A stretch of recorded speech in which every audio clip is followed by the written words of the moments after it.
हरियाणा के दलित समाज और सामाजिक संगठनों ने आज प्रेस वार्ता की। देखें एक 20% का रिपोर्ट। आरक्षण है, वो 20% का आरक्षण हमारे ही अंदर रहेगा।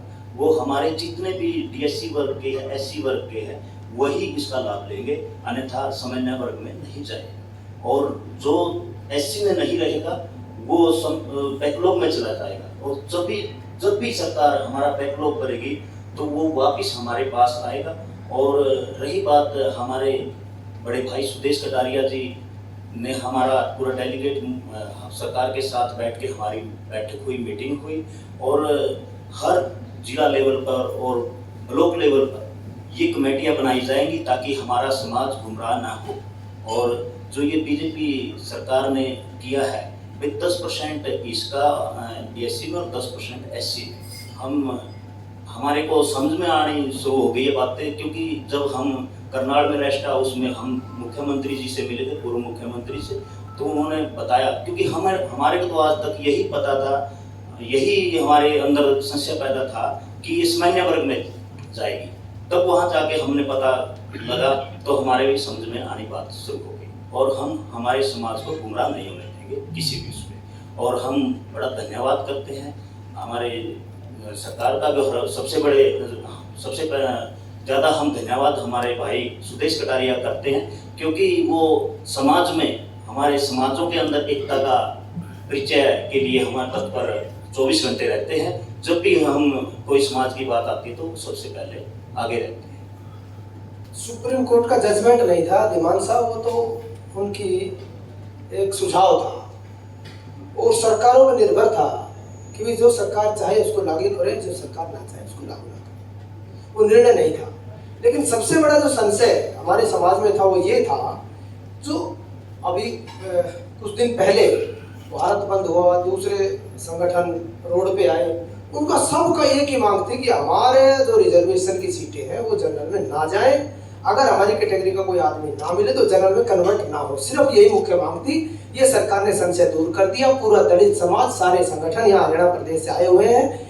इन्होंने आश्वासन दिया है पूर्व मुख्यमंत्री मनोहर लाल जी को कि एक एक वोट भाजपा के पक्ष में डालकर भाजपा की सरकार बनाने का काम करेंगे। पूर्व में जो हुड्डा साहब की सरकार रही, कांग्रेस की सरकार रही, उनका नंगा नाच दलितों ने देखा है। किस प्रकार से दलितों पर अन्याय और अत्याचार उस सरकार में होते थे वो सब जानते हैं। ये प्रतियां मैं हाथ में लेके आया हूँ। ये इस बात का सबूत है, 10 साल का जो उनका कार्यकाल हुड्डा का रहा, दलितों के जो खून है उनसे उनके हाथ सने हुए हैं और ये लोग भूले नहीं है उस अन्याय और अत्याचार को। और एक ऐसी सरकार जिसने दलितों की सुध बुध ली, जिसने दलितों का हकों हकूक की लड़ाई लड़ी, जिसने दलितों की सुध ली है, चाहे वो प्रमोशन रिजर्वेशन का मामला हो, चाहे बैकलॉग का मामला हो, चाहे एससी कमीशन बनाने का मामला हो, चाहे हरियाणा प्रदेश में सफाई कर्मचारी आयोग बनाने का मामला हो। पूर्व मुख्यमंत्री मनोहर लाल जी ने एक कहावत है, बिन मांगे मोती मिले, मांगे मिले ना भीख। हमारा समाज 1966 से वंचित और पीड़ित था। जो ये सारी मांगे 1966 से चलती आ रही थी, पिछले 10 और 15 साल से 20 साल से तो मैं देख रहा हूँ प्रमोशन में रिजर्वेशन के लिए हमारा समाज दर दर भटकता फिर रहा था। कभी मुख्यमंत्री से मिलता था, कभी केंद्रीय मंत्रियों से मिलते थे, लेकिन पूर्व मुख्यमंत्री मनोहर लाल जी ने इनके दुख दर्द समझा और प्रमोशन में रिजर्वेशन दी, बैकलॉग पूरा करने का आश्वासन दिया। मुझे लगता है कि दलित समाज के लिए एक मील का पत्थर है और पूरा दलित समाज आज एकत्रित है।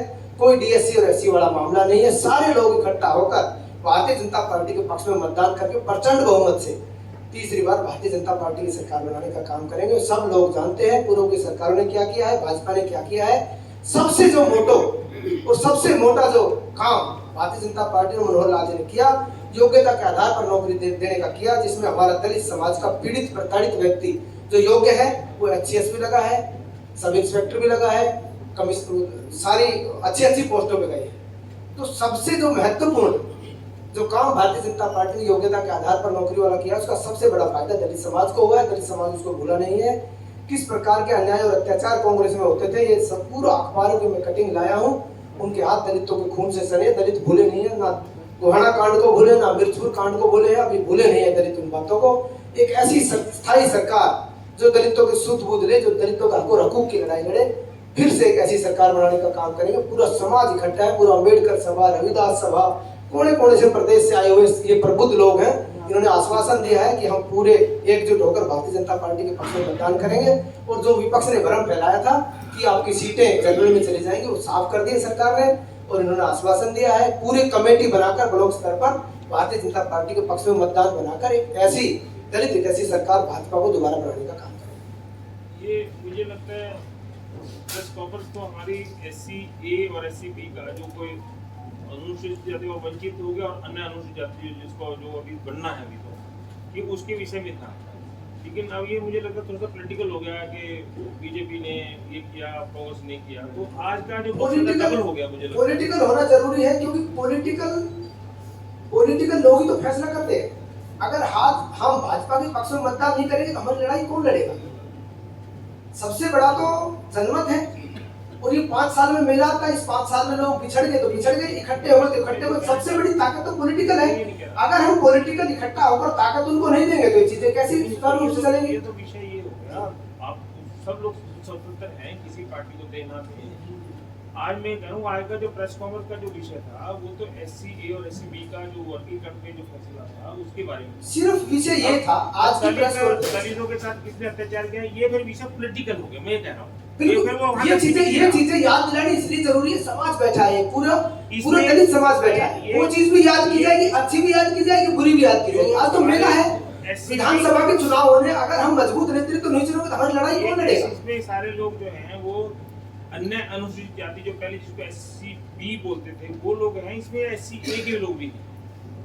आज की जो प्रेस कॉन्फ्रेंस दोनों है, दोनों सबने बताया। मैं रविदास सभा का अध्यक्ष, अंबेडकर सभा का अध्यक्ष। नहीं वो कटारे साहब वो ठीक है, वो ठीक है, लेकिन वो तो सभा ठीक है जो वर्गीकरण हुआ है इसमें सिर्फ ये संशय था। SC A के कितने लोग हैं? सिर्फ ये संशय आपकी इस प्रेस कॉन्फ्रेंस में आपके साथ जो लोग हैं उसमें SC A और SC B इसमें जो संशय ये था कि जो SC और DSC दो कैटेगरी बनाई, तो उसमें सिर्फ संशय ये था जो हमारी कैटेगरी का। ये संशय किसने पैदा किया?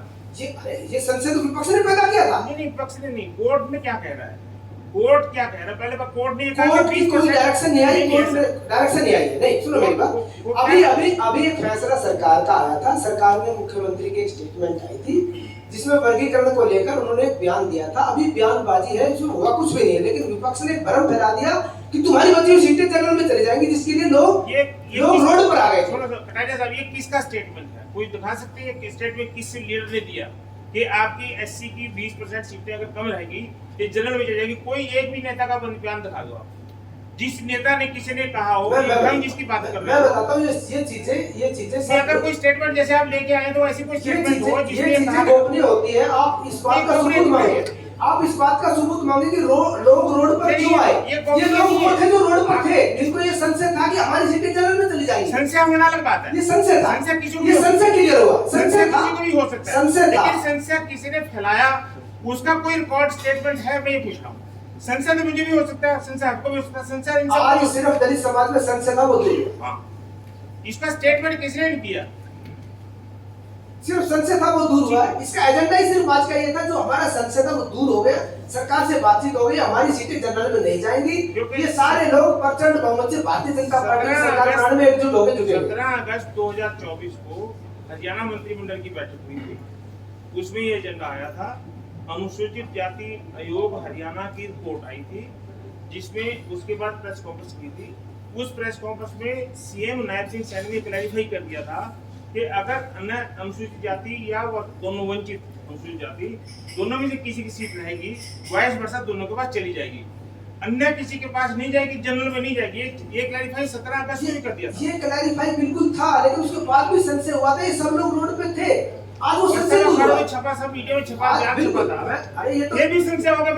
ये तो दिमान साहब दलित समाज को कोई बहका नहीं, बड़ा संशय था। बहुत समझदार समाज नहीं, संशय था, आज संशय दूर हुआ। ये सारे लोग इकट्ठा होके आए, लेकिन अभी दूर से प्रतिनिधिमंडल आया। लेकिन अब आपने राजनीति शुरू ही कर दी है, तो आज आपकी पार्टी के कई नेता नाराज हो गए टिकट कटने से। लक्ष्मण नापा कह रहे हैं हमारे समाज को टिकट नहीं दी, इसलिए वो कांग्रेस में जाने की चर्चा उनकी चल रही है। विशंबर वाल्मीकि का टिकट कट गया, वो नाराज बताए जा रहे हैं। तो ये मतलब जो है वो ये तो मुझे लगता है सही मंच पे सही सवाल नहीं है। मैं छोटा व्यक्ति, राजनीति तो आप मेरे लेवल की कोई बात हो तो पूछो। ये तो बड़े लेवल की बात है, राज- संसदीय बोर्ड हम तो बैठा चाहते ही नहीं थे कि इस मुख्यमंत्री वर्गीकरण से बैठा, था। पूर्व मुख्यमंत्री बैठे, हम तो दलित समाज की बात कर सकते हैं। आप वोट देने और बीजेपी सिर्फ वोट सरकार देना हमारा अधिकार, हम देंगे। प्रचंड बहुमत से भारतीय जनता पार्टी की सरकार बनाएंगे, एक साफ सुथरी सरकार, एक साफ सुथरा पूर्व मुख्यमंत्री जिसने हरियाणा प्रदेश में राजनीति के मायने बदले हैं, जिसने गरीबों का आंसू पोंछने का काम किया है। मैं कह रहा हूँ पिछले 1966 से 3 मुख्य मांगे दलितों की थी। प्रमोशन में रिजर्वेशन किसी ने आज तक शुद्ध नहीं की। सफाई कर्मचारी आयोग किसी ने नहीं बनाया, अनुसूचित आयोग किसी ने हरियाणा में नहीं बनाया, बैकलॉग किसी ने पूरा नहीं किया, प्रमोशन में रिजर्वेशन तो वहां भूल ही जाओ।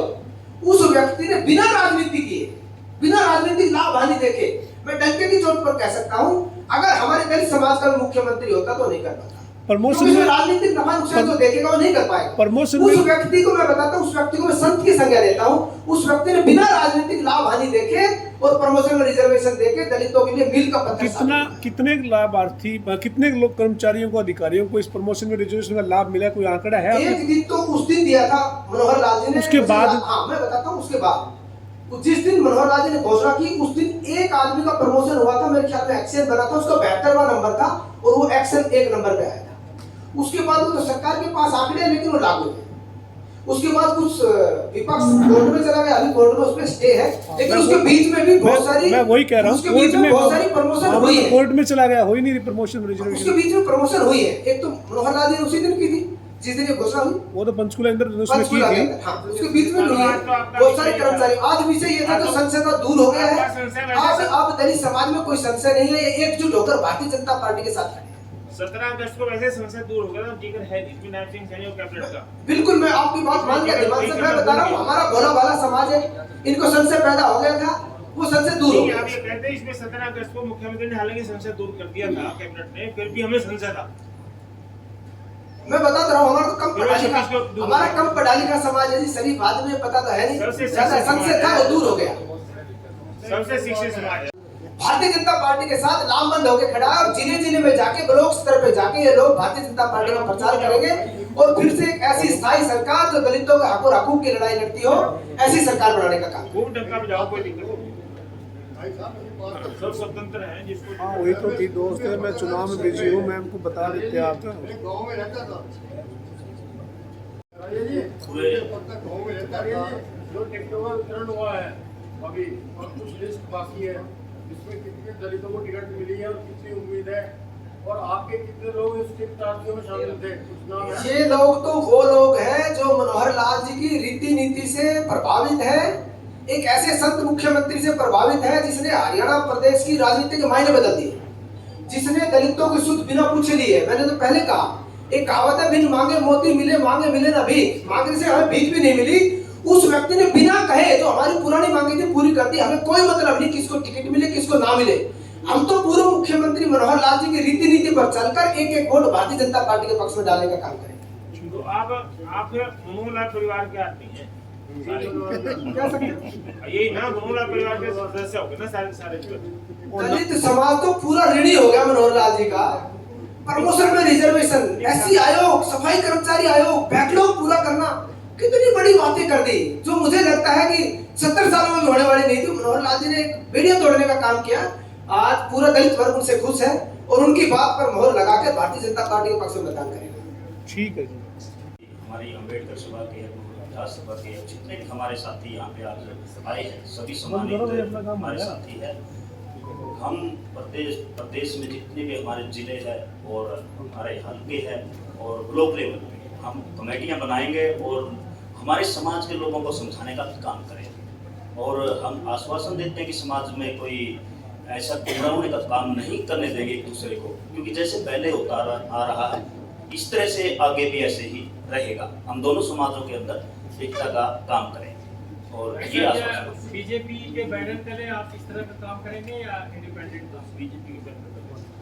मनोहर लाल जी आप कुछ भी लगा सकते हो। मैं कह रहा हूँ ये लोग तो भारतीय जनता पार्टी की रीति नीति से और मनोहर लाल जी की रीति नीति से प्रभावित है और ये प्रदेश के कोने कोने में जाके भारतीय जनता पार्टी के पक्ष में मतदान डालने का काम करेंगे। ठीक है।